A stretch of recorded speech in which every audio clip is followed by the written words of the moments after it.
Okay, I'll let you introduce yourself. Yeah, my name is Wes Kahley. I'm the Chief of Police for the York City Police Department. I've been a police officer for 26 years with the City of York. Well, thanks for coming in. You deal on a regular basis with the ground zero effects of the drug epidemic that's going on today. Are you seeing any difference, any change as far as the amount of overdoses that are occurring within the city? Sure, I mean, the overdoses for heroin in particular has jumped tremendously in the last year or so. Okay. What do you think, if there's anything, what is causing that, and what is the age range generally of the people that are dying? I can't give you a specific on the age range, but it's very broad. One thing with heroin is it's not set to just one particular race, religion, socioeconomic group. It covers a broad spectrum of people, and the cause for the addiction have many different sources. But I think heroin's become much more popular again. It died out for a while, and it's become much more popular again because now a lot of people are using it. They can snort it now rather than using a needle. So I think that stigma of someone using a needle being a junkie has kind of been taken off of it. So it's become a little more mainstream and acceptable as far as drug use goes. When the number of calls that you receive in a day's time, I'm sure are incredibly higher as a result of the drug situation. Well, drugs affect pretty much everything that we do. I mean, you look at it, any crime from minor things, domestic disputes and that, all the way up to homicides. A lot of our thefts, a lot of our burglaries are all impacted by drug use and drug addiction. Okay. Do you see that the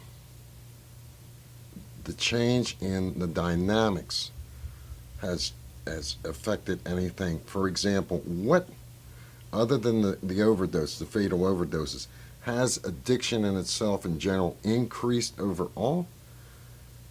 I don't have the specific numbers, but again, it's. But what you see as far as crimes, related crimes, and so forth? Yeah, I think it definitely hasn't changed. I mean, I would think, again, drug usage has become much more mainstream and acceptable, which leads then into more people becoming addicted and utilizing the drug. I mean, people use it for different reasons. They can start from. I've had people that I've dealt with that were in car accidents and they go to the hospital and they get treated and they are given narcotics and opioids to help with the pain.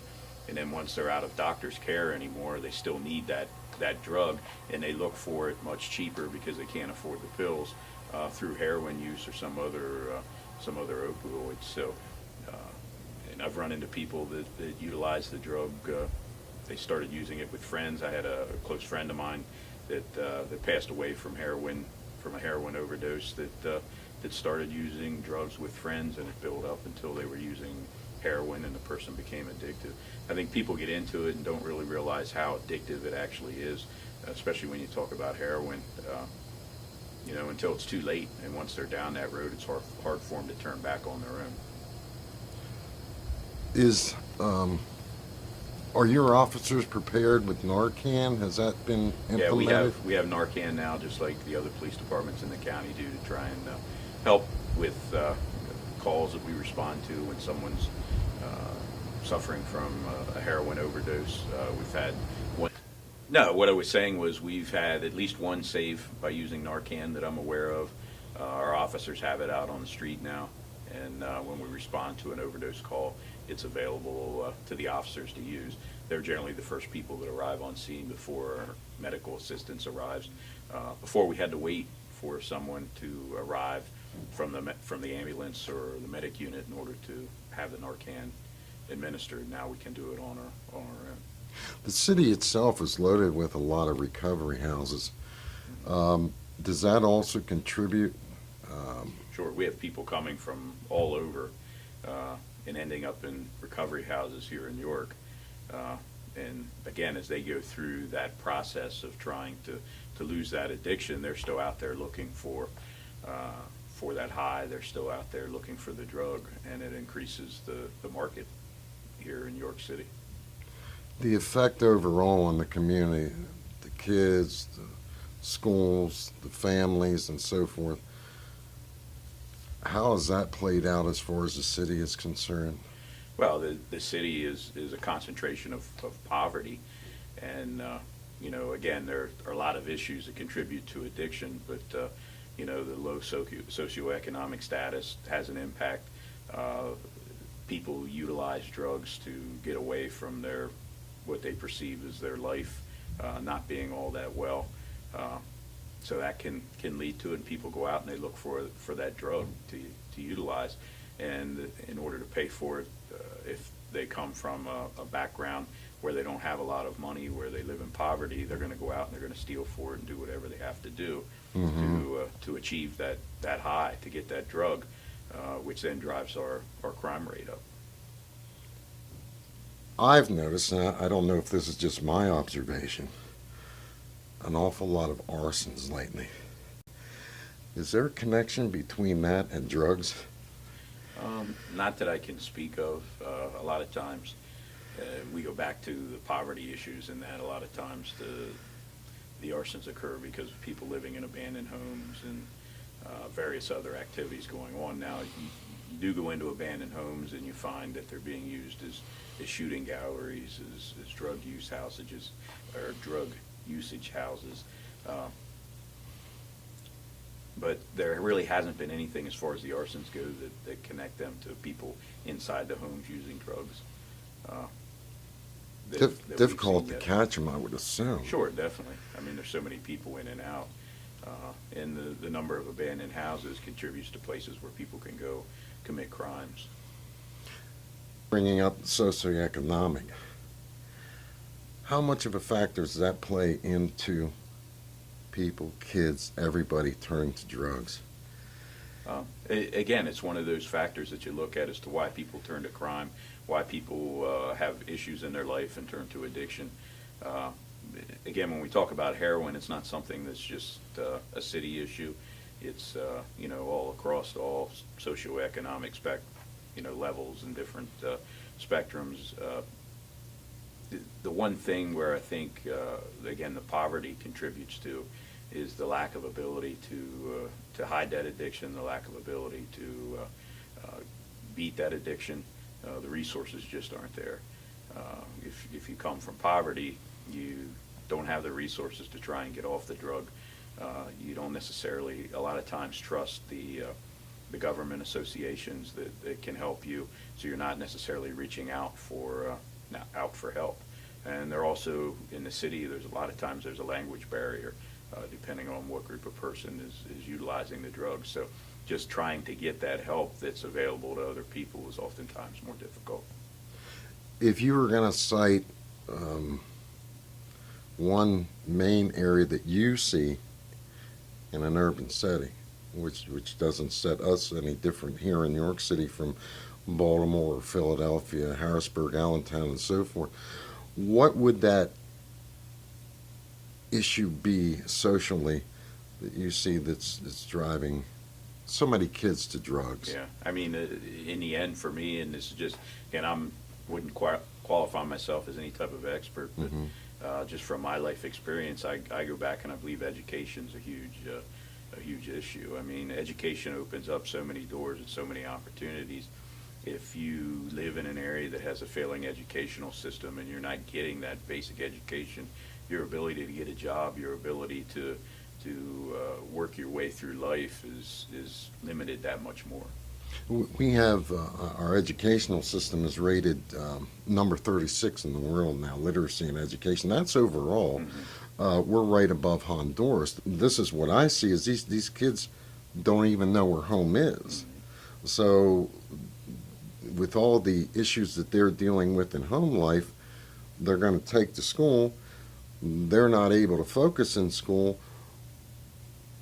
What could be the biggest issue that any community could focus on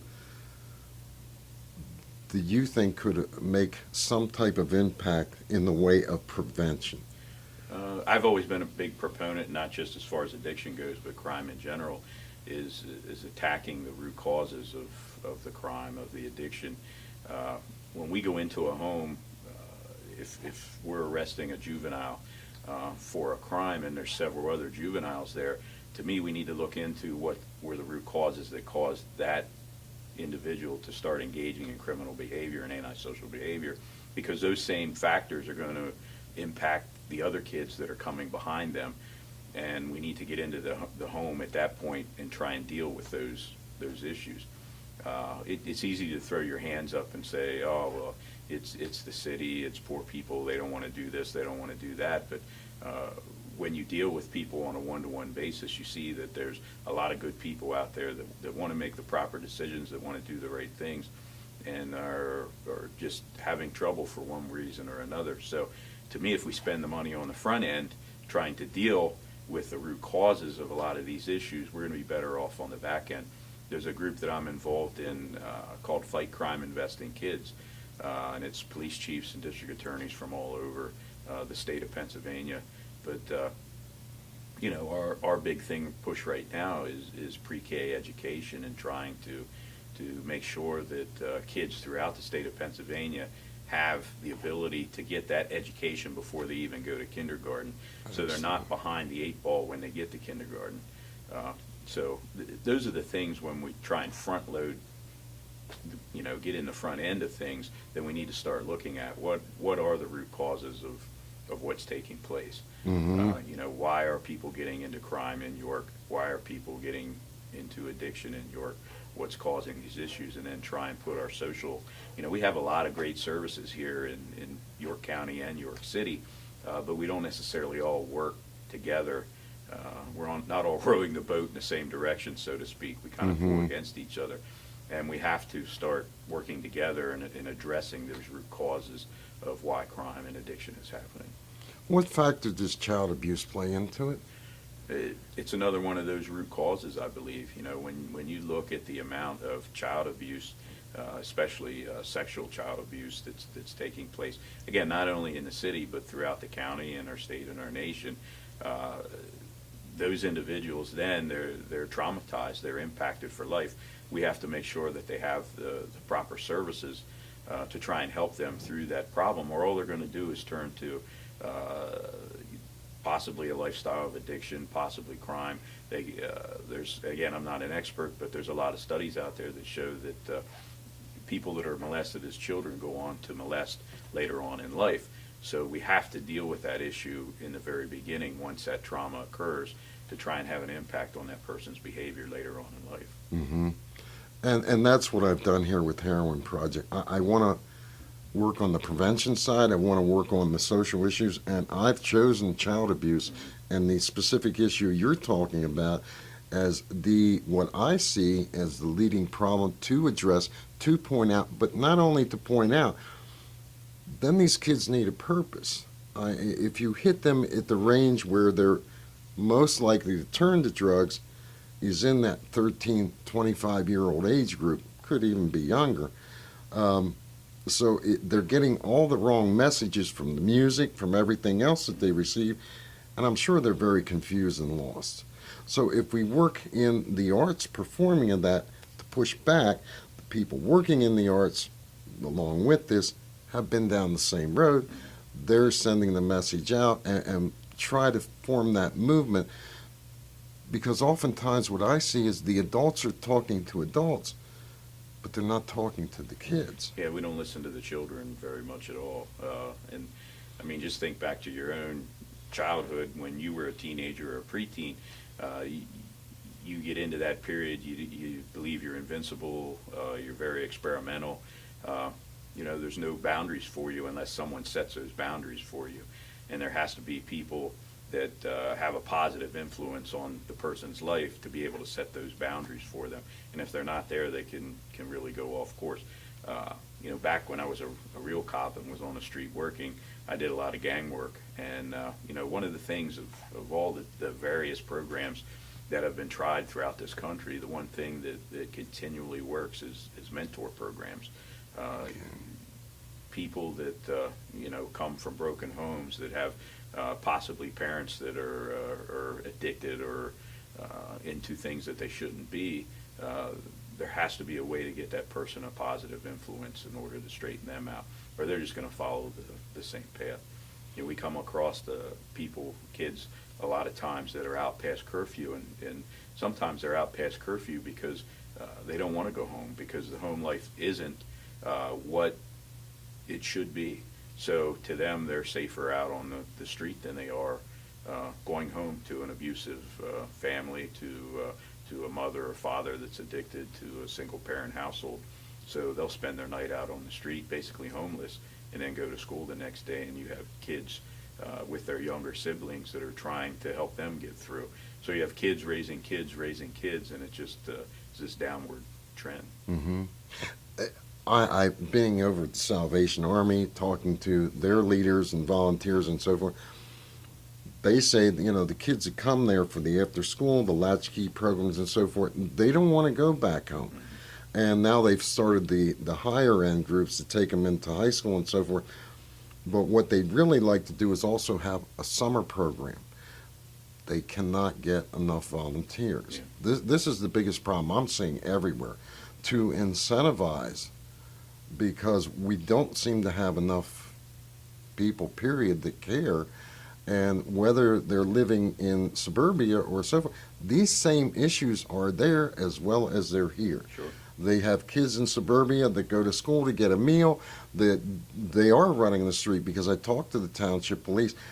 They'll pick a girl up that's in a car. She's 16, 17. I mean, she might be a minor of whatever age, and she's with adult males. They call the parents. Parents aren't home. And essentially telling me parents don't care. And that, unfortunately, is a big reality. Sure. I feel that if we don't hit these social issues and address those, this train is just going to keep on getting bigger, or it's going to keep maintaining its position right now. We can deal with Narcan, and we can deal with, here at the other end, but the devastation and destruction at that end is so huge. Yeah. We do need to hit it back here. And I think that if anybody's concerned, prevention is what I call, is if it is a disease and we want to say this is a disease, then there has to be a prevention method back here. And it seems like all the effort, at least in the media today, is out here, but I still don't see anybody making any real changes there. Here's where I feel it needs to be made. Now, I do know that I've heard that you also donate a lot of money to child abuse. I wouldn't say issues. A lot of money, but one of the charities that I give to is the Children's Advocacy Center here in York. And what that center does, if people don't know, we take abused children there for the interview process. That way they're only interviewed one time, and there's professionals there that can deal with those children and help with the recovery process also. There's a lot of great people that are working at the CAC, at Children and Youth Services. A lot of very underpaid people and overworked people, and that's one of the big issues is the lack of resources in those areas, and it's an important area. It's easy to go out, and you were talking about the media focusing on the stuff about Narcan and those sorts of things. That stuff's important, but we also need to focus, as you said at the very beginning, and we need to make sure that those young ladies that are working at Children and Services right out of college, that they have the resources to be able to do their job properly, because they're there, they care. Mm-hmm. I see them, I talk to them. They're very caring people out there that want to do the right thing, but they're overwhelmed and they're overworked, and they need the resources put in place to help them out.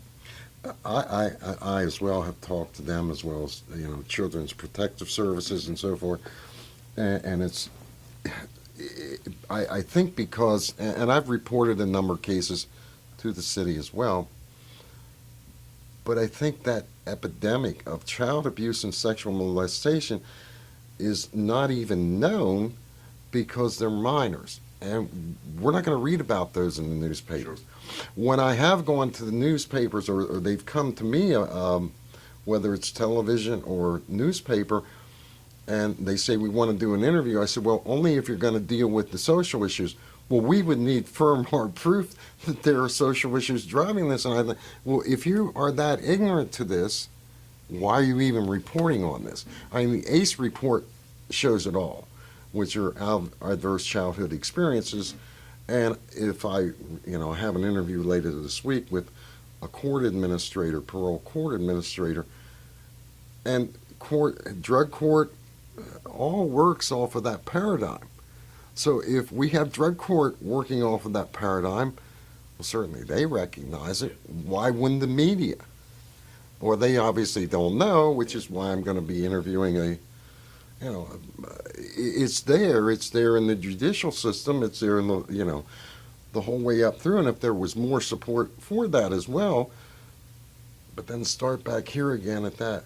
What could a person that's looking at this, wherever they live, how could they make a difference in their community as far as that prevention road is concerned? I mean, again, like I said, there's a lot of services that are out there, and we talk about volunteerism. They can get involved there if they're looking to make donations.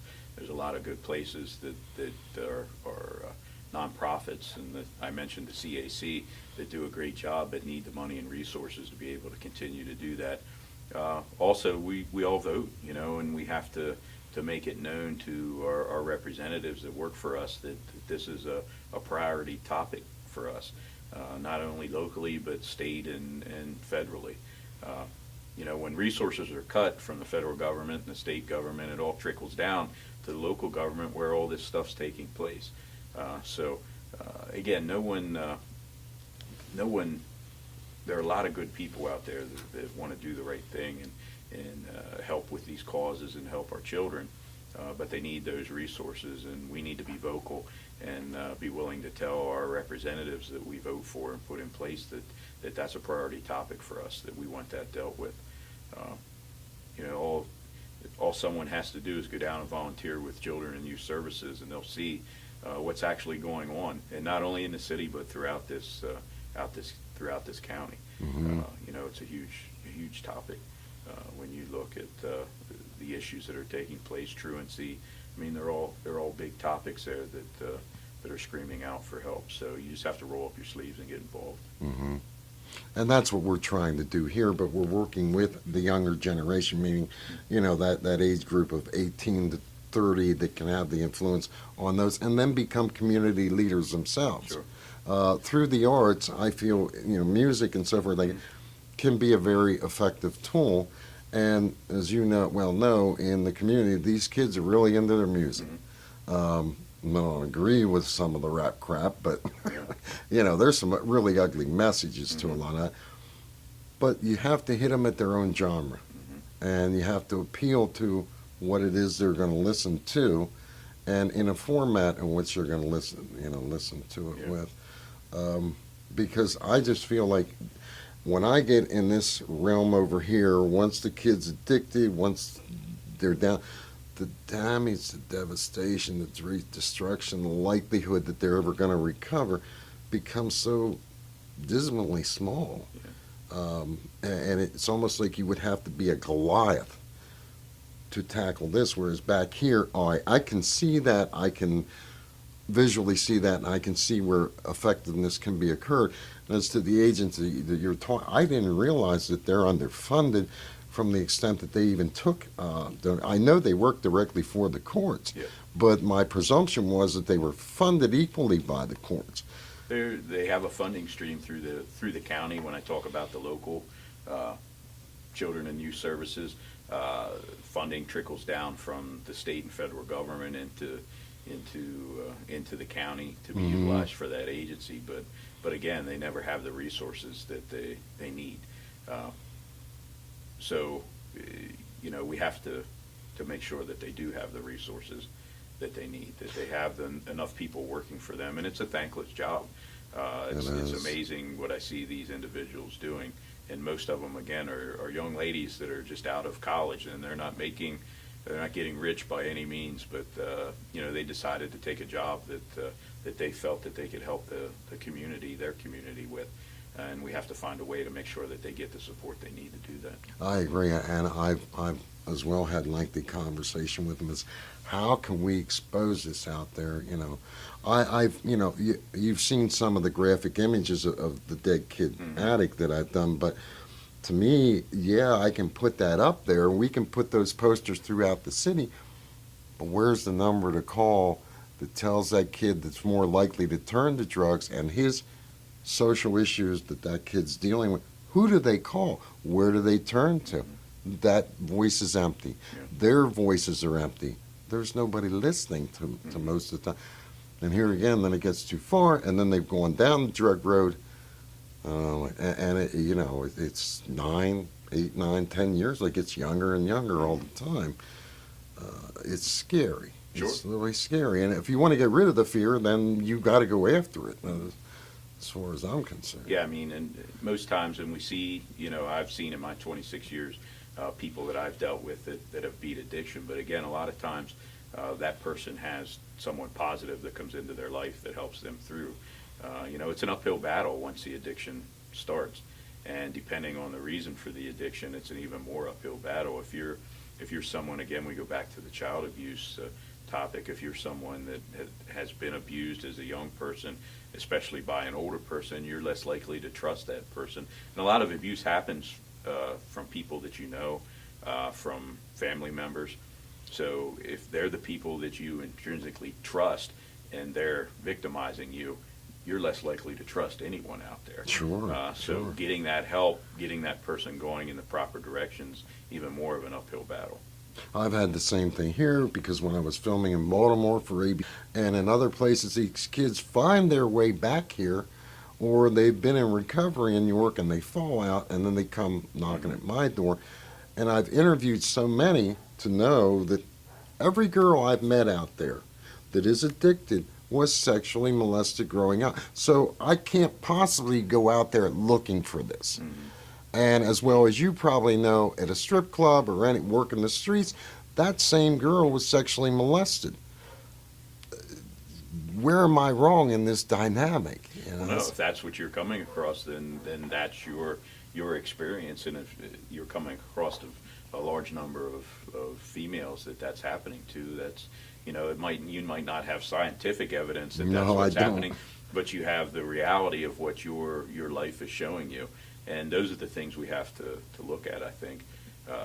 You know, while York is just a smaller version of Baltimore, Philadelphia, or a larger city, it has a lot of the same problems, but it also has problems in and of itself also. Again, I go back to when I did gang stuff. The gang activity in York was different than the gang activity in Baltimore, or Philadelphia, or New York City. We had our own gang culture. Even though there are a lot of similarities, every area is going to have their own culture. The drug culture is going to be different here compared to other places somewhat. So you can't look at and say, oh, well, in Philadelphia, this is happening for this reason, and then apply it to York. It just doesn't work. You have to look at each individual area where there's problems, determine what, again, the root causes are, if we go back to that, and then figure out how you're going to deal with those root causes. Well, the thing that I found was the dynamic that I'm talking about existed in Mexico for the 7 years I spent down there. It existed in Colombia for the 3 years I spent there, and every major urban city in this DC. So I can't possibly question my own reality. Sure. I can't be out there looking for that when that's there, and because you actually care and are willing to listen to their life, they'll spill it before you. And it gets very emotional, as I've done in the interviews. So I that's the dynamic I see. That's what I'm going to run with. Sure. It's still the dynamic that can never be wrong to highlight and to try to find some resolution before, because they come here as these kids all say, this is like a safe haven for them. They feel safe here. They feel that they're not being judged. They feel that now they can open up with their talents and exhibit themselves. And they come from various backgrounds, but mostly urban. And I embrace those kids because, like you see, you find a lot of maturity in these kids that have endured horrific lives growing up.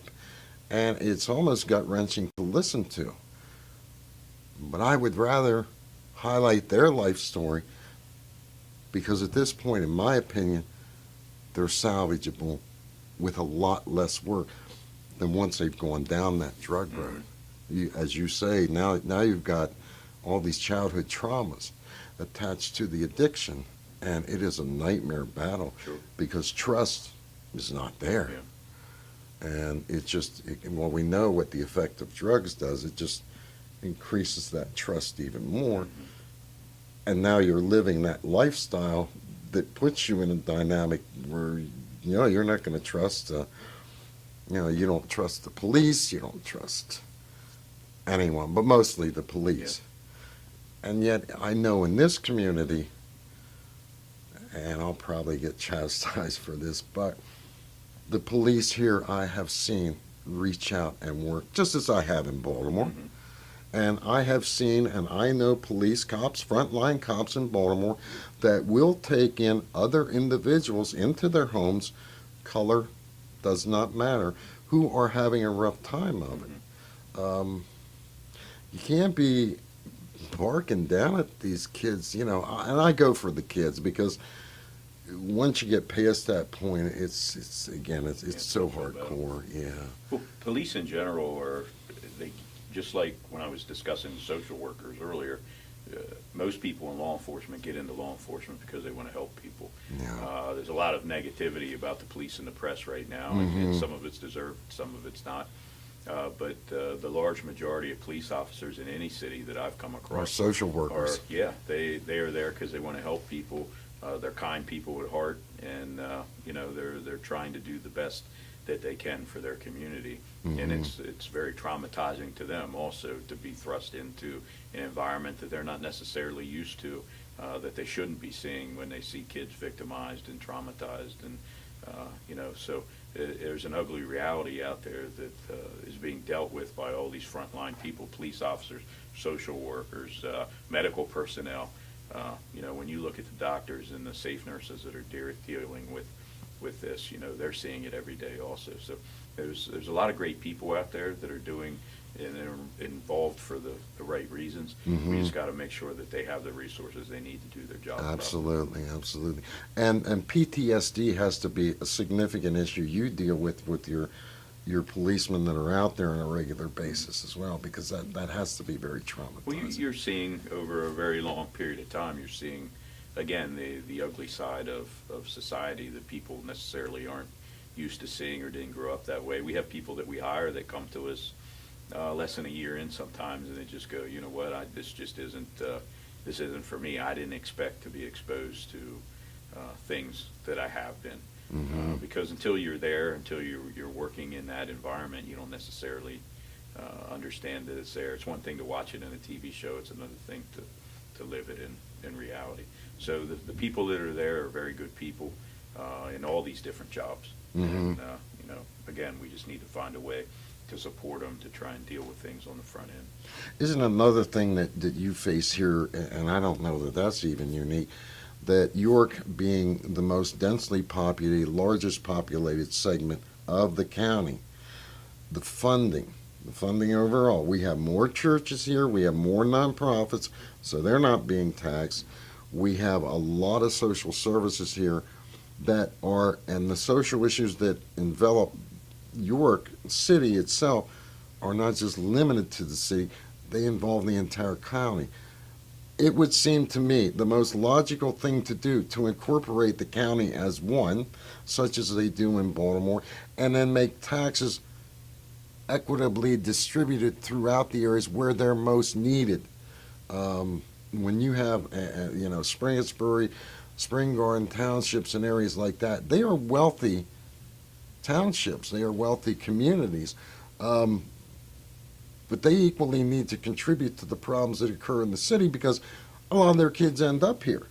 Yeah, I mean, in the one thing with especially third-class cities in Pennsylvania to me is so behind the times in how they provide services. I mean, you just touched on, there are other areas in this country, I think, that do a much better job in having countywide police departments, countywide school districts, countywide fire departments and services. But like you said, everything's concentrated here in the city. There are a lot of nonprofits. If every entity in the city that was tax exempt paid taxes, we wouldn't have the financial issues in the city that we have. We'd actually have a surplus of money. But when a very large portion of your properties in any area are non-taxable, it hurts because now the smaller portion of people are paying for the services that are given out to many more people. And the service agencies for the county and the state and so forth are concentrated here again because a lot of the issues are concentrated here in the city. A lot of our people walk, so we need to make sure that the services are made available to them that they can walk to rather than having to drive.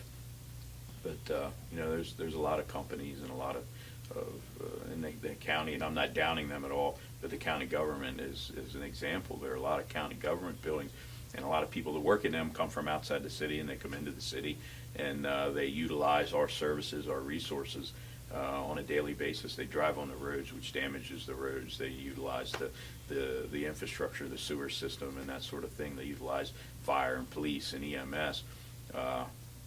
But when that governmental agency isn't something that you can tax those buildings on, you have a large portion of people that are utilizing resources that the city's not receiving any funding for. So it's not just germane to York City. It's all cities in Pennsylvania, Exactly. where you have these issues. And if you're dealing with things on a much larger countywide basis, again, like you said, I believe you spread the costs out across a broader spectrum. And there are also, in Pennsylvania and even in York County here, there are small boroughs that are running into the same problems. They're landlocked. They don't have the financial resources to deal with the situations they find themselves in and to provide the resources that they need to provide to the people that live in those areas. So they're very poor in the same way that the city's poor. And there's concentrations of poverty there also that need to be addressed. So that all has to be changed by the state. It's not something that we can deal with on a local level or even on a county level. The state legislature has to make changes there, and that's a tough uphill battle. It is, and I don't understand why. Well, I do understand why, because they're political. Yeah. So politics play a huge role in that's a lot of unfortunately the what's going on, case. sure. Yeah. And even though it's for the benefit of kids' lives, they will still play politics with it, and not for the betterment of their communities and the areas that they live within. That's enough to enrage you, after a while. Again, that's why I said that people need to get involved and let their representatives know what they truly want. And possibly that's, there are much fewer areas that have this poverty issue, that have this tax issue, than there are that don't. So perhaps those politicians are just voting the way their people that are electing them want them to vote. But again, it causes those fewer areas to have many more issues than what they would if things were spread out. Well, one of the things, if I was just going to hit on one of the things that, probably not politically correct, but churches in the city. My God, is it possible for another church to come into this? There's a lot of churches, and religion's a good thing in my mind. But again, it's it takes another building off the tax roll, which then requires the money to come from somewhere else. Makes it difficult. Now there are some churches that do contribute to the city, but there are an awful lot that don't. Yeah, and not just churches, but businesses that. They call it the pilot project, payment in lieu of taxes. They'll give some sort of money. Some give everything that they owe. Some give a portion of what they would owe if they actually pay taxes, and it helps. But and again, I don't remember the exact amounts, but we collect a very small portion as compared to places like Lancaster. And that if you go over to Lancaster, the tax exempt entities are giving voluntarily a much more larger portion of money than what our tax exempt entities are here in York City. Not sure why that is, but so it's an uphill battle for the city to fight. I think one of the things I've seen, I could be wrong about this, but junior achievement used to be a big thing, and I've always believed in the pyramid theory that if you invest in these minorities and so forth that want to have businesses, small business and so forth, the return on that can be pretty significant. You're not talking about a large investment. Maybe it's a sewing machine. Maybe they want to sew or whatever it might be. I don't, now Christmas Addicts is doing a tremendous amount here, but everything is geared towards college. College is not the answer because most of those kids aren't even getting jobs. Uh, there's very little entrepreneuring today, which hurts us overall because small businesses are what help businesses grow. Having businesses in the city here, one more thrift shop, and I don't know where we're going to go with those. Yeah. But, it has to be more than that. And to incentivize these kids as well to business opportunities, and that college is not, it's constant in these schools. College, college, college. Well, college isn't for everybody, and as we know, if they're very traumatized, they're not going to be able to grasp those dynamics of, abstract math, and so they have enough trouble dealing with reality as it is, yet alone some abstract reality. I would think that, a further thrust in that investment too coming forward, I'm just not seeing it. Yeah, you can't, again, have a cookie cutter approach to everything that's going on. And as you said, there are some kids that just aren't going to want to go to college, that aren't going to do well in college. You have to make sure that they get an education and a skill that's going to help them be productive in society. One place that I do know that I think is doing a tremendous job is Hack.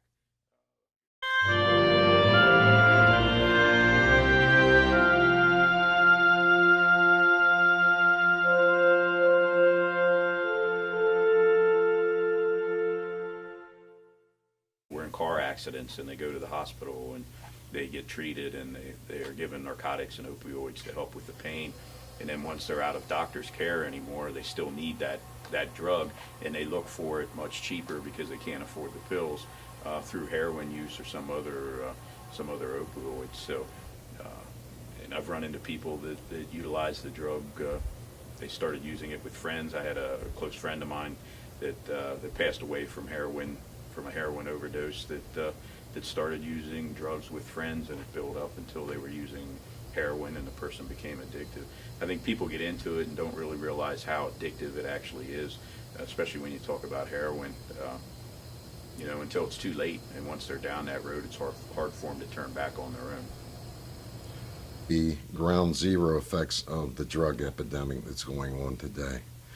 Are you seeing any difference, any change as far as the amount of overdoses that are occurring within the city? Sure. I mean, the overdoses for heroin in particular has jumped tremendously in the last year or so. Okay.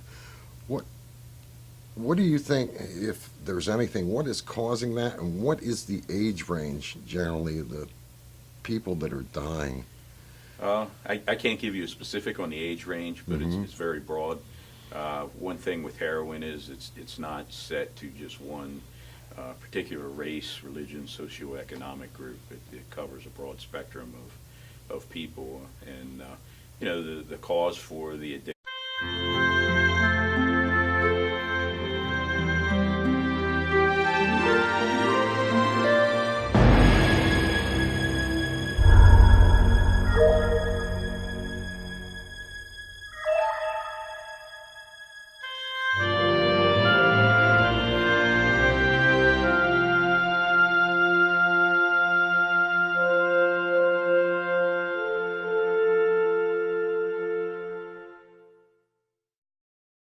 Okay, I'll let you introduce yourself. Yeah, my name is Wes Kahley. I'm the Chief of Police for the York City Police Department. I've been a police officer for 26 years with the City of York. Well, thanks for coming in. You deal on a regular basis with the... All impacted by drug use and drug addiction. Okay. Do you see that the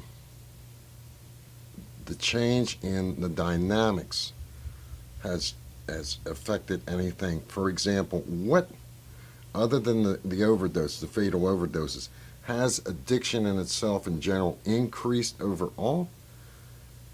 I don't have the specific numbers, but again, it's. But what you see as far as crimes, related crimes, and so forth? Yeah, I think it definitely hasn't changed. I mean, I would think, again, drug usage has become much more mainstream and acceptable, which leads then into more people becoming addicted and utilizing the drug. I mean, people use it for different reasons. They can start from, I've had people that I've dealt with that addiction. have many different sources, but I think heroin's become much more popular again. It died out for a while, and it's become much more popular again because now a lot of people are using it. They can snort it now rather than using a needle. So I think that stigma of someone using a needle being a junkie has kind of been taken off of it. So it's become a little more mainstream and acceptable as far as drug use goes. When the number of calls that you receive in a day's time, I'm sure are incredibly higher as a result of the drug situation. Well, drugs affect pretty much everything that we do. I mean, you look at it, any crime from minor things, domestic disputes and that, all the way up to homicides. A lot of our thefts, a lot of our burglaries are all